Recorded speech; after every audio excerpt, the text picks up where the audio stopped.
Hello and welcome back to Underlab. A question that's surely been on the minds of many Undertale players for the longest time is just what exactly the castle in Waterfall is all about. You may be under the impression that it's simply Asgore's castle, but hold on a moment. We never actually visit a castle throughout the entirety of the game, as Asgore's home is simply a copy of Toriel's, and we certainly never approach anywhere that looks even remotely like the distant scene we're witness to within the waterlogged zone. So what could it possibly be? There doesn't seem to be a clear answer in game, but we can certainly try to work it out through conjecture and evidence. So let's find out what the castle in Waterfall really is.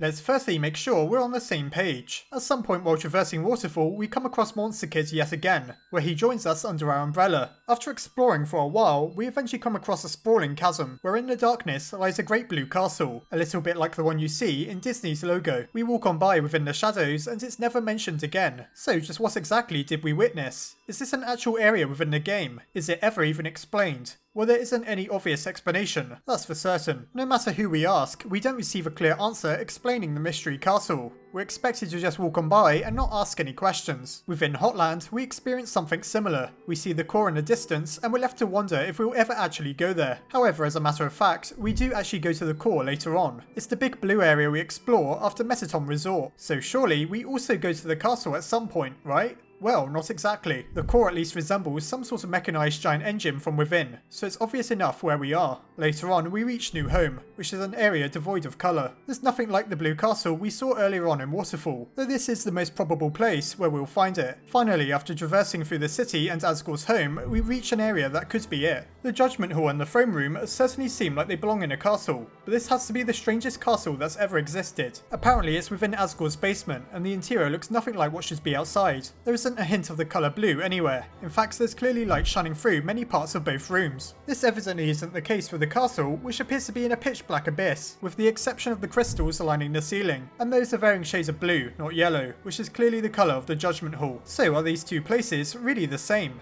Nothing seems to imply that they are. For starters, where's the rest of the city when we look towards it in Waterfall? Surely the black space would be filled up with monochrome buildings and the rest of the sprawling city we see when we walk along the path to Asgore's home. But no, there's none of that. So just where exactly is the castle we see within Waterfall? What even is it? It doesn't seem to have any relation to Asgore's property within New Home. However, one interesting connection it does have is to the ruins we see within Waterfall. These remains come the closest to resembling the distant castle of anything within the game, and truthfully little explanation is provided as to what these ruins are. Are they like the area actually called the ruins near the beginning of Undertale, or are they something else entirely? The plaques explaining the history of the monsters are described as ancient, so could that mean that the monsters were living here even before they moved into the first place to be called home? If so, is the castle a remnant of that? Perhaps it has ties to the ruins we see at the very end of the game. There lies yet another unexplained mystery, as we're left to wonder whether we're looking at an ancient monster building, an abandoned fortress, or just very stylized skyscrapers. However, as we see a painting of those specific ruins within Snowdin Town's Inn, it seems to be suggested that this was indeed a location once inhabited by monsters. The same surely applies to our enigmatic castle within Waterfall. Perhaps it hasn't been abandoned though, as it doesn't appear to be in ruins. In fact, it still looks very much intact. So do we ever visit it while playing Undertale? I wouldn't say it's impossible. The ruins we pass through within Waterfall could very well be the same place. Or perhaps the menagerie of buildings depicted beneath the castle is actually meant to be the rest of New Home. It's possible that seeing how the blue crystals are the only light within Waterfall, they're illuminating Asgore's home in various shades of blue. Still, we see nothing like it within New Home itself. The buildings there seem to resemble something more out of Rome or Greece than they do your traditional fairy tale castle. Of course, monster architecture may very well be all over the place, perhaps so much so that it doesn't actually resemble the same thing when viewed from two different places. There seems to be a mystery within Undertale to do with the peculiar buildings in the distance. You have the two ruins and the core, and of course the strange backdrop within home. Are these abandoned houses or something else entirely? A part of the world we never get to visit perhaps? We may never know for sure, but from a game design perspective, it's pretty obvious what Toby was trying to achieve here. Undertale is a relatively small game in the grand scheme of things, especially in comparison to other games. A method of world building within a small game is to put things in the distance that look impressive, but don't necessarily feature within the game. Many video games use this technique, even AAA games, as even if you don't actually get to experience a new area, you do get a sense that the world is much larger than it first seems. The purpose of this isn't to deceive the player, but simply to add to the world outside of the main story.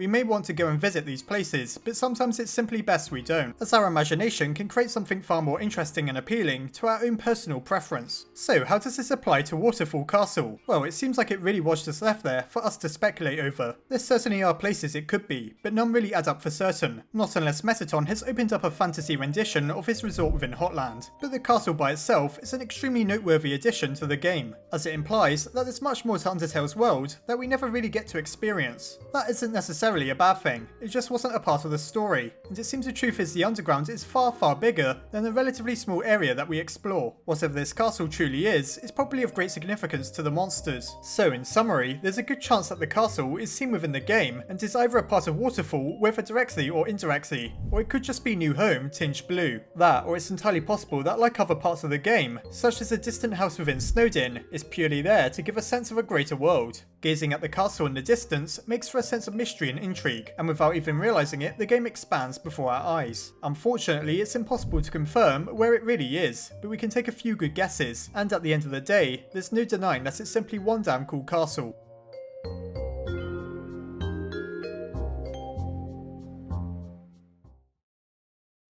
That's it for my speculations on Undertale's Mystery Castle, though I do feel a few facts were established. Even if we do visit it at some stage, there's no denying that many of these places are used to give a greater scope to the world of Undertale. This is something the story, music and gameplay can't do alone, as without being told there's more to the world, we'd simply assume we're in a very small cavern. These distant backdrops remind us there's still stories to Undertale that Toby has yet to tell us. What do you think? As always, I hope you enjoyed the video, don't get lost in the background, and I'll see you next time.